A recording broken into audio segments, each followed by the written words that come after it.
Welcome to Story Tales. Please like this video and subscribe to Story Tales. I hope you enjoy the story. Let's begin. David Keene moved through the kitchen with practiced efficiency, his hands steady as he diced onions. The knife blade caught the evening light streaming through the window, each cut precise and measured. 8 years old, Wren sat cross-legged on the counter beside him, swinging her feet and narrating her day at school. Mrs. Peterson said my essay about space was the best in class, she announced, picking at a piece of carrot he'd set aside for her. I wrote about how astronauts have to be brave, but also smart. Like you, Dad. Smart and brave, huh? David glanced at his daughter, noting the way her dark eyes sparkled when she talked about her interests. She had Marla's eyes, but his determination. What else did you write? That sometimes the scariest missions are the ones where you don't know who to trust. Wren tilted her head. Do you think that's true? David paused, the knife hovering over the cutting board. His daughter had a way of asking questions that cut straight to the bone. Yeah, kiddo, I think that's true. Their Friday tradition had started 2 years ago when Marla began traveling more for work. Dad-daughter Fridays, they called it. David would pick Wren up from school. They'd cook dinner together and spend the evening building puzzles or watching movies. Simple, but it was the best part of his week. The sound of a car door slamming in the driveway made them both look up. David checked his watch. 6:30. Marla wasn't supposed to be back from her marketing convention until tomorrow. Mom's home early, Wren said, but her voice carried none of the excitement David expected. He wiped his hands on a dish towel and moved to the front window. Marla's Honda Accord sat in the driveway, luggage visible in the back seat. She was walking toward the front door, phone pressed to her ear, her movements quick and jerky. The front door opened with a bang. David? Wren. Marla's voice echoed through the house, higher pitched than usual. We're in the kitchen, David called back. Marla appeared in the doorway, her blonde hair perfectly styled despite the supposed long drive from Denver. She wore a business suit that looked fresh, no wrinkles from travel. Her smile seemed forced as she approached them. They're my favorite people. She kissed the top of Wren's head, then stood on her toes to peck David's cheek. Miss me? We weren't expecting you until tomorrow, David said, studying her face. Dark circles under her eyes suggested she hadn't been sleeping well. How was the convention? Oh, you know how these things are. Boring presentations, terrible coffee. Marla laughed, but it sounded hollow. I managed to wrap up early and thought I'd surprise you both. Her phone buzzed. She glanced at it, and David caught a flicker of something in her expression. Anxiety? Fear? Sorry, work call. She stepped into the hallway, lowering her voice. Yes, I'm here now. No, they don't suspect anything. Tomorrow, just like we planned. David kept his expression neutral, but his military training kicked in. Every instinct he'd honed during his years in intelligence was telling him something was wrong. Marla had always been a good liar, but tonight her performance fell off. Dad, Wren whispered. Something's weird about Mom. He looked down at his daughter. Kids picked up on things adults missed. What do you mean? She smells different, and she keeps looking at her phone like she's scared of it. Before David could respond, Marla returned, tucking her phone into her purse with deliberate care. So what's for dinner, Chef? She directed the question at David, but her eyes swept the kitchen, taking inventory. And Wren, sweetheart, why don't you go wash up? I want to hear all about your week. We're making stir-fry, Wren said. Dad was teaching me how to cut vegetables properly. That's wonderful. Marla's smile looked painted on. Your father knows all about cutting things, doesn't he? The comment hung in the air. David felt Wren tense beside him. I'll go set the table, Wren said quietly, sliding down from the counter. As their daughter left the room, Marla moved closer to David. She placed her hand on his chest, but instead of the familiar warmth he used to feel, her touch felt calculating. I missed you, she said. Did you? The question came out sharper than he intended. Her eyes flashed. Of course I did. Why would you ask that? Before he could answer, 3 sharp knocks echoed from the front door. Both David and Marla froze. The knocks came again, more insistent this time. Then a voice called from outside. Female, clear, familiar. It's Mommy, Dad. David's blood turned to ice. He looked at Marla, who stood 3 feet away from him, her face pale. The voice outside was Marla's voice. Exactly Marla's voice. "Dad, that's not Mom," Rin said from the dining room, her voice small and scared. "We need to hide." David didn't hesitate. 8 years in military intelligence had taught him to trust his gut, and right now his gut was screaming danger. He grabbed Rin's hand and pulled her toward the kitchen pantry. "Get in," he whispered. The pantry was narrow but deep, filled with shelves of canned goods and dry storage. David positioned himself where he could see through the slats in the door. Rin pressed against his back, trembling. Through the gaps, they watched Marla walk toward the front door. Her movements were calm, deliberate. She wasn't surprised by the voice. She wasn't afraid. She cracked the door open, her body blocking most of the view. "What are you doing here?" Marla's voice was sharp, irritated. "You weren't supposed to come yet." David couldn't see who was outside, but he could hear the response. The voice was Marla's voice, but flatter, more mechanical. The timeline moved up. "He's becoming suspicious." "I can handle him," Marla said. "We stick to the original plan." "No changes," the voice responded. "Tomorrow night, as discussed." "Are they here?" "Yes, they're both here."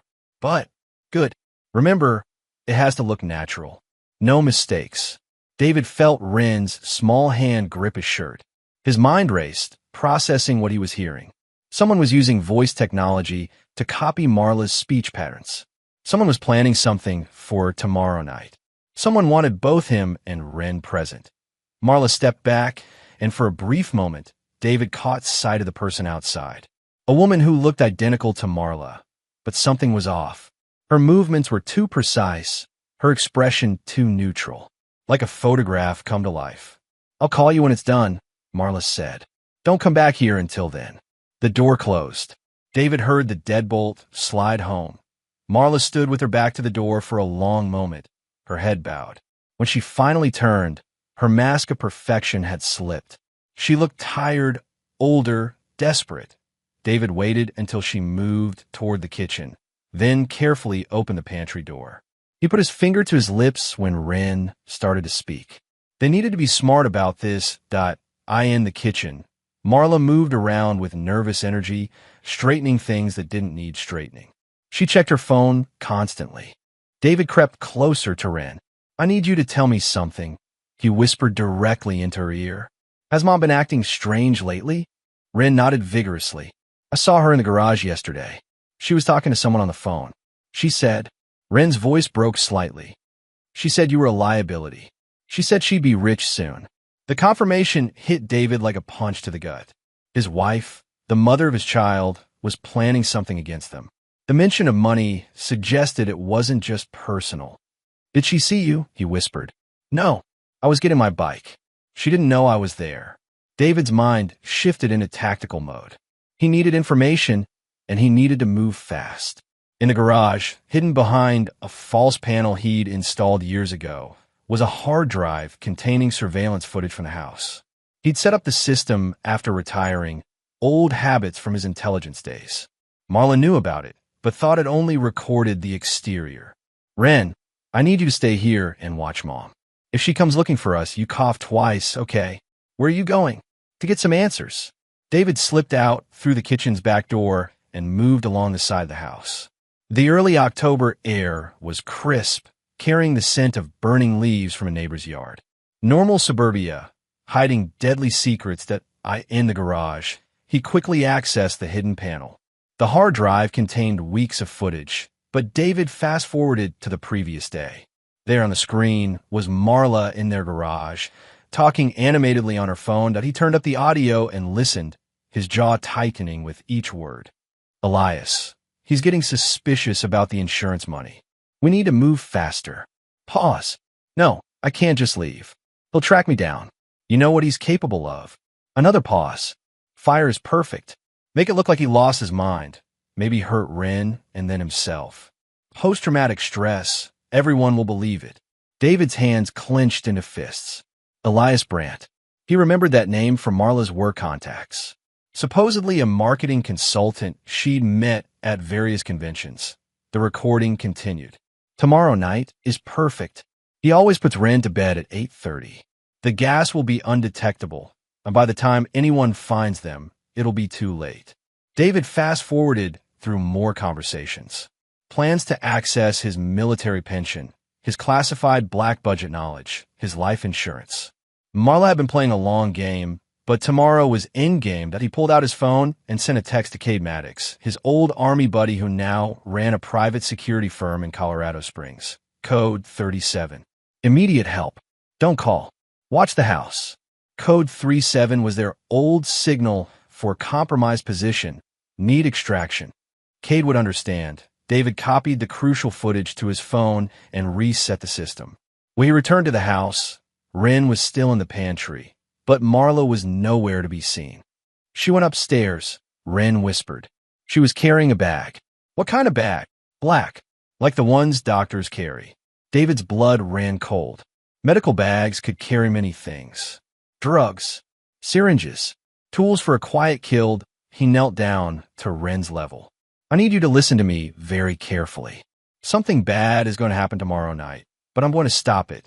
Do you trust me? Yes, Dad. Good. Tonight, I want you to pretend everything is normal.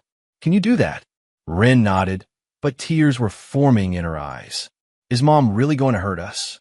David gathered his daughter into his arms, breathing in the scent of her strawberry shampoo. She's going to try, but I won't let that happen. I promise.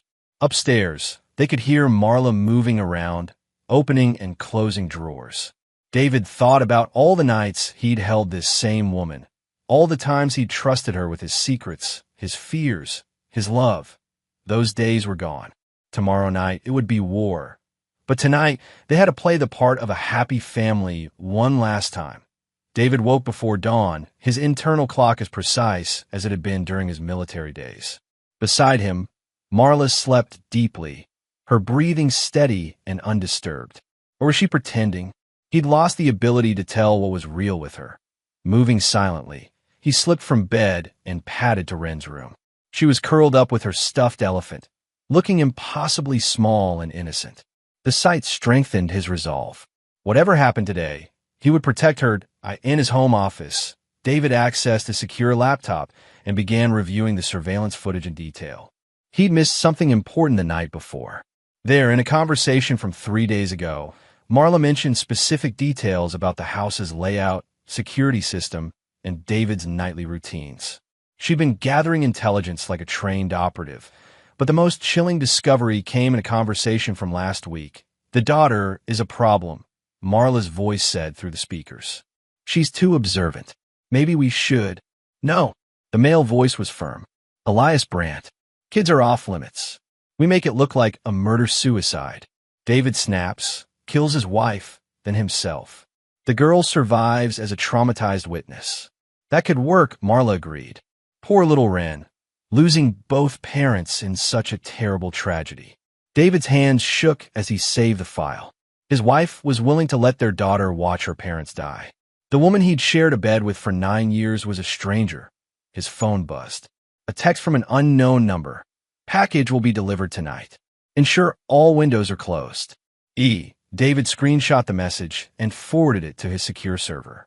Evidence was piling up, but he needed to be smart about how he used it. Footsteps on stairs.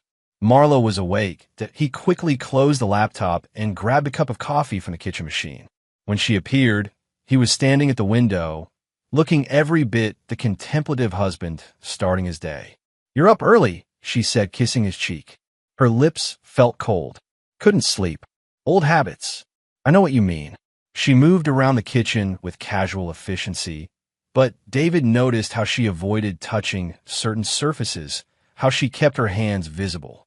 Someone had trained her to avoid leaving evidence. I was thinking, she said, not meeting his eyes. Maybe we should send Ren to my sister's house this weekend. Give ourselves some alone time. Why would we do that? We barely talk anymore, David. Maybe we need to reconnect. I thought things were good between us. Marla's laugh was sharp. Good? David, when was the last time you really looked at me? Really saw me? The irony was devastating. He was seeing her clearly for the first time in years. I see you, he said quietly. Something flickered in her expression. Doubt? Regret? It was gone too quickly to interpret. Well, she said, turning away. We'll see. After Marla left for work, David set his plan in motion. First, he needed Wren somewhere safe. The neighbor across the street, Hattie Maynard, was a retired nurse with sharp instincts and a protective streak. He'd approach her later. For now, he had a house to fortify. David spent the morning systematically securing his home. He checked every window lock, tested the security system, and verified the positions of the hidden cameras. Then he began setting traps in the basement. Behind a water heater, he retrieved a military-grade lockbox. Inside were items from his intelligence days that he'd never expected to use again. Non-lethal, but effective. Chemical compounds that could disorient attackers. Small electronics for surveillance and communication. And his service weapon, cleaned and maintained despite years of retirement. The house's ventilation system became his primary focus. If they planned to gas the house, they'd likely use the central air system. David installed sensors that would detect foreign compounds and automatic shutoffs that could isolate different sections of the house. He also rigged motion detectors in the basement and attic, places intruders might use to gain entry. His phone would alert him the moment anyone entered the house after hours by noon. David had transformed their suburban home into a tactical fortress. To anyone looking, it appeared normal. But David now controlled every sight line, every entry point, every possible escape route. His phone rang. "Cade, got your message." Cade's voice was tense. "Code 37 after 8 years? What the hell is going on? Can't discuss over the phone. Can you come by tonight? Around 7. Of course. David, are you in immediate danger? Not yet, but soon." After ending the call, David realized he hadn't heard back from Cade's text acknowledgement. Usually, his old army buddy confirmed details quickly.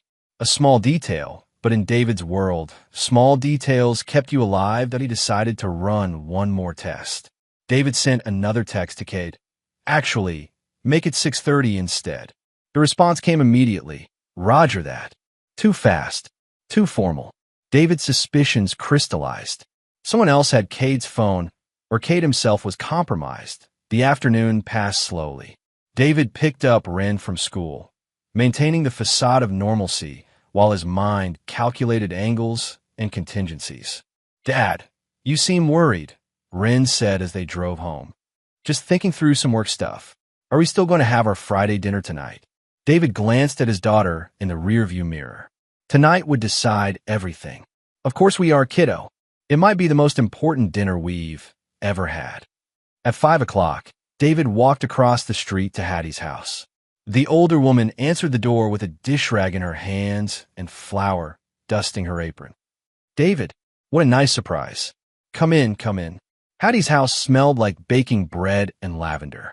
Photos of grandchildren covered every surface, and classical music played softly from a radio in the kitchen.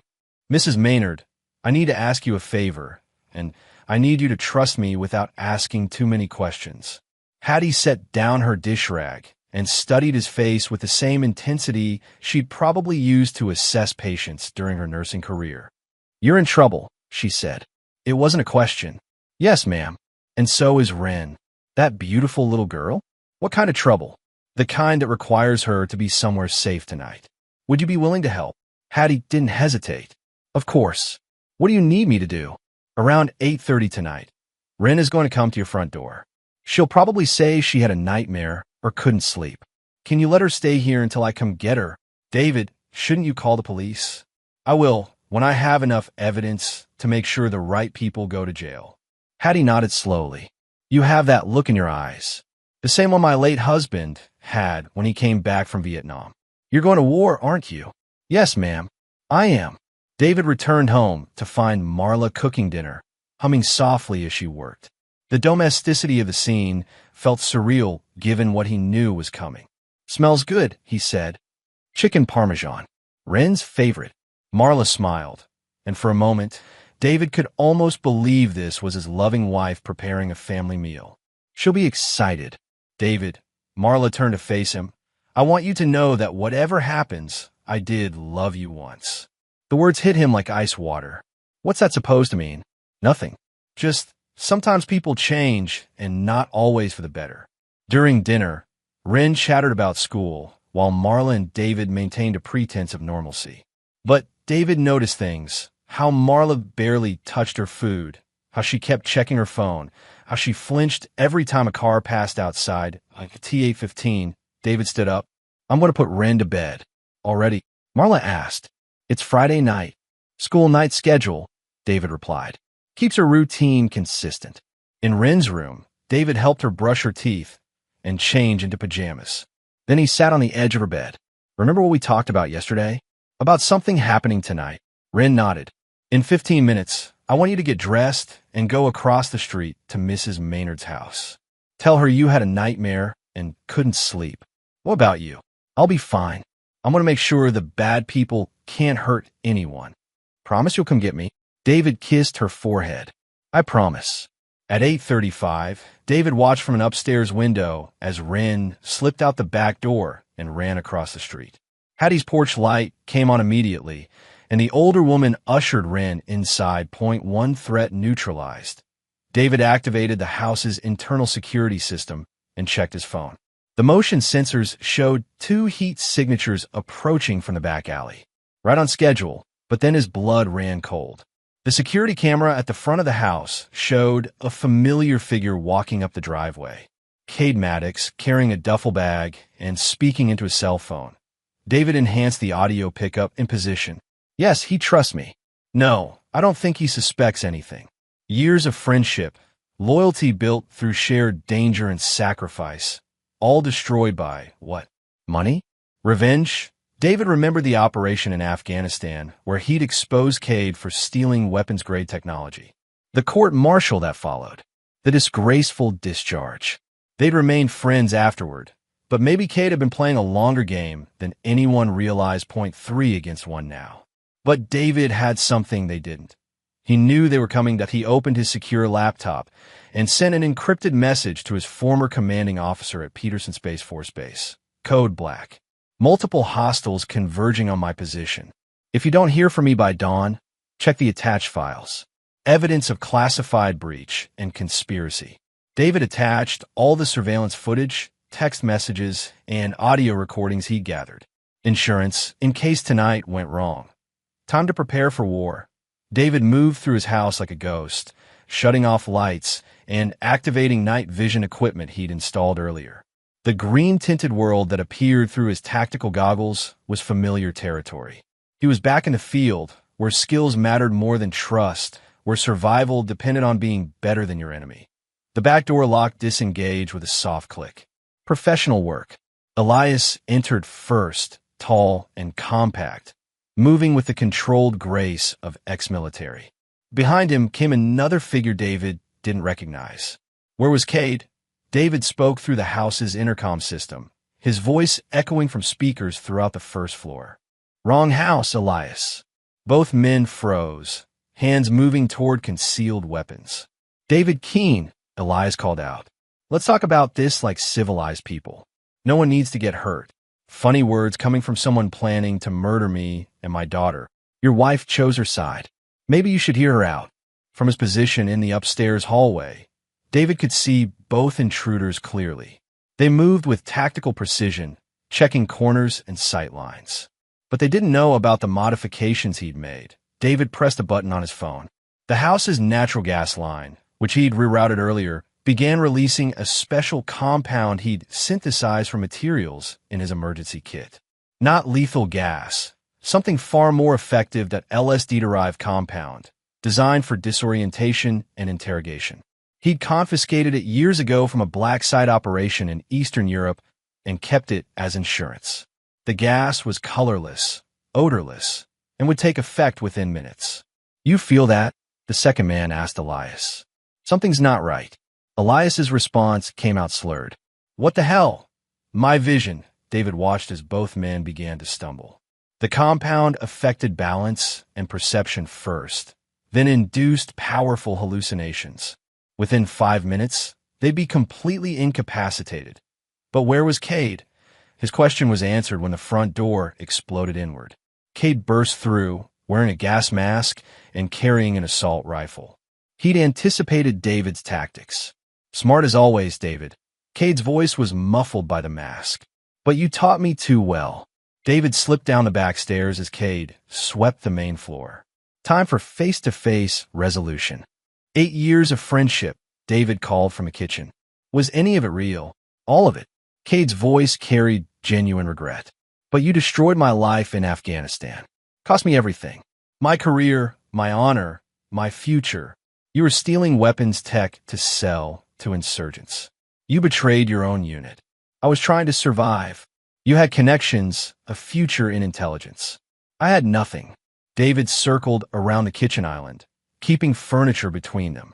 So you teamed up with my wife to murder me. Marla approached me 6 months ago, offered me $2 million and a chance for revenge. The perfect opportunity. And my daughter? What was the plan for her? Cade's hesitation was telling. Collateral damage. I'm sorry about that part. You're sorry. David's voice went deadly quiet. You planned to make an 8-year-old girl watch her father die. And you're sorry? David grabbed a cast-iron pan from the stove and hurled it across the room. Not at Cade, but at the light switch. The kitchen plunged into darkness. Training took over. David moved by memory and instinct, years of combat experience guiding him through his own home. He heard Cade cursing, stumbling over furniture. David struck from behind, hitting Cade's elbow with a tactical knife handle. The rifle clattered to the floor. Cade spun around, throwing a wild punch that David easily avoided. They grappled in the darkness, two soldiers who knew each other's fighting style intimately. But David had one advantage: righteous fury. Cade was fighting for money. David was fighting for his daughter's life. A knee to Cade's solar plexus dropped him to the floor, gasping. David zip-tied his hands and dragged him into the living room where Elias and his companion were writhing on the floor, lost in chemical nightmares. David removed Cade's gas mask and activated his phone's video recorder. Time for confessions. Tell me about the plan, David said, pressing the knife against Cade's throat. Go to hell. David increased the pressure. A thin line of blood appeared. My daughter's safety depends on knowing everything. Talk. Fear won over loyalty. Gas the house. Make it look like you snapped. Murder-suicide. Marla inherits everything, splits it with Elias. And my classified knowledge? Sell it to the highest bidder. Elias has connections in foreign intelligence. David's phone recorded every word. He'd already set it to upload automatically to secure servers that in the corner. Elias had begun talking to hallucinations. David turned on the living room lights and pointed his phone at the man. State your name and explain your involvement in the conspiracy against David Keene. The drug had destroyed Elias's mental filters. He confessed everything. The year-long affair with Marla, the detailed plans for David's murder, the foreign contacts who would pay for stolen intelligence, even the backup plans if the initial attempt failed. Every word was recorded, every detail preserved. But David wasn't finished. He had one more confrontation waiting. Scene 2. Marla's last card. Marla stood in the doorway to the living room, taking in the scene. Cade zip-tied and bleeding. Elias and his partner rolling on the floor in drug-induced terror. Her husband holding a knife with practiced ease. You knew, she said. Not a question. For over a year. Her calm cracked. That's impossible. I was careful. I covered everything. You covered your digital tracks. But you forgot about the human element. Ren heard you in the garage. She told me you call me a liability. Marla's face went pale. You used our daughter as a spy. I protected our daughter from her murderous mother. They stared at each other across the wreckage of their marriage. David saw her calculating, looking for angles, possible escapes. Where is she? Marla asked. Where's Ren? Somewhere you can't hurt her. I would never hurt our daughter. This was about us, David. About what you turned me into. Why I turned you into. David's voice remained steady, but fury burned beneath the surface. I loved you. I trusted you with everything. You never saw me. Marla snapped. 8 years married to David Keene, war hero, intelligence analyst. I was just an accessory to your story. So you decided to kill me. I decided to take control of my life. David held up his phone, showing that he was recording. Confess. On camera. Tell everyone how you planned to murder your husband and orphan your child. Marla stepped closer, and David saw the woman he'd married flickering beneath the calculating stranger she'd become. "We were supposed to be a team," she whispered. "You picked your team," David replied. "I picked survival. I never wanted to go this far. Elias convinced me it was the only way. You had choices. You chose wrong." Marla's composure finally shattered. "I was drowning, David. Drowning in your silence, your nightmares, your walls. Do you know what it's like being married to a ghost? That doesn't justify murder." "No," she admitted. "It doesn't." David heard sirens in the distance. His encrypted message to Peterson had triggered the appropriate response. Military police would be here soon, along with federal agents. "The police are coming," he said. "You can confess willingly, or they'll find the evidence anyway. Bank records, communications, DNA evidence in this house. Your choice." Marla looked at Cade, barely conscious and bleeding. At Elias, mumbling incoherently about spiders crawling on his skin. At the wreckage of her grand plan. "I want immunity," she said. "You're not in a position to negotiate. Information about Elias's contacts. Foreign agents who were paying for your classified knowledge. I can give them names, locations, operational details." David considered this. Military intelligence would want those names. "You'll testify against everyone involved?" "Yes." "Full confession on record?" "Yes." "And you'll sign away all custody rights to Ren?" Marla flinched as if he'd struck her. "David, please. She's my daughter, too. You plan to let her watch me die. You don't get to be her mother anymore." Tears appeared in Marla's eyes, but David felt nothing. The woman crying was a stranger who'd stolen his wife's face. The sirens were closer now. Red and blue lights flashed through the windows. "Choose," David said. 6 months later, David stood on the porch of a cabin in Montana, watching Ren ride her bike across a meadow that stretched towards snow-capped mountains. The air was clean and thin, carrying the scent of pine and wildflowers. Hattie emerged from the cabin, carrying 2 cups of coffee. At 70, she'd adapted to mountain life with the same determination she'd shown as a nurse. She'd moved with them from Colorado, becoming Ren's unofficial grandmother and David's trusted friend. "She's doing better," Hattie said, settling into the chair beside David. "The nightmares are less frequent," David agreed. "Dr. Martinez says she's processing the trauma well. Children are resilient, especially ones raised by good fathers." David watched his daughter navigate a small hill on her bike, her face bright with concentration and joy. The trials had been difficult, but they'd emerged stronger. Ren understood that bad people had tried to hurt them, but her father had kept them safe. Simple enough for a child's mind to process. "Any word on Marla's sentencing?" Hattie asked. 25 years minimum. She kept her end of the bargain about the intelligence network, but conspiracy to commit murder carries a heavy price. "And the others?" "Elias died in federal custody. Heart attack, probably brought on by the psychological drugs. Kay got life without parole. His accomplice pled guilty in exchange for 30 years. David had testified at all the trials, his recording evidence proving decisive. The conspiracy had unraveled completely once investigators began pulling threads. The foreign intelligence network Elias had worked with was rolled up across 3 continents. His phone buzzed. A message from his publisher. Final draft approved. "The Perfect Trap" will be in bookstores next month. Congratulations on an incredible story. David had written the memoir under a pseudonym, changing names and some details to protect Ren's privacy. But the core story remained. How a retired intelligence analyst had discovered his wife's plot to murder him and turn the tables completely. The advance in royalties had provided financial security and helped pay for their new life in Montana. Away from the memories, away from the danger, but not away from the world entirely. Ren pedaled back toward the cabin, her cheeks red from exercise and mountain air. "Dad, I made it all the way to the creek and back." "That's fantastic, kiddo. You're getting stronger every day." She dismounted her bike and climbed the porch steps. "Mrs. Hattie, can we make cookies after lunch?" "Of course, dear. Chocolate chip. My favorite." David watched this simple domestic exchange with deep contentment. This was what he'd fought for. Not revenge or justice, but but the right to a normal life with his daughter. Ren settled onto his lap, still catching her breath. "Dad, do you think Mom ever thinks about us?" The question caught him off guard. They rarely talked about Marla anymore.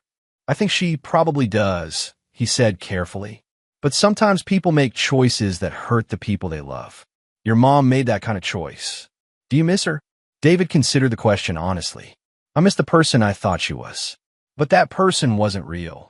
I'm glad we're here now, with Mrs. Hattie in the mountains and my bike." "Me too, kiddo.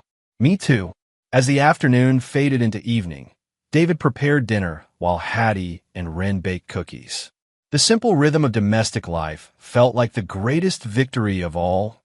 Later, after Wren was asleep, David sat at his desk and opened a journal. He'd started writing in it every night, not for publication, but for perspective. Tonight's entry would reflect on justice, survival, and the sometimes terrible prices people paid for their choices. Outside his window, the Montana wilderness stretched endlessly under a canopy of stars. In this place, far from the suburban battlefield where he'd fought for his and Wren's lives, David had found something he'd lost years ago in the military.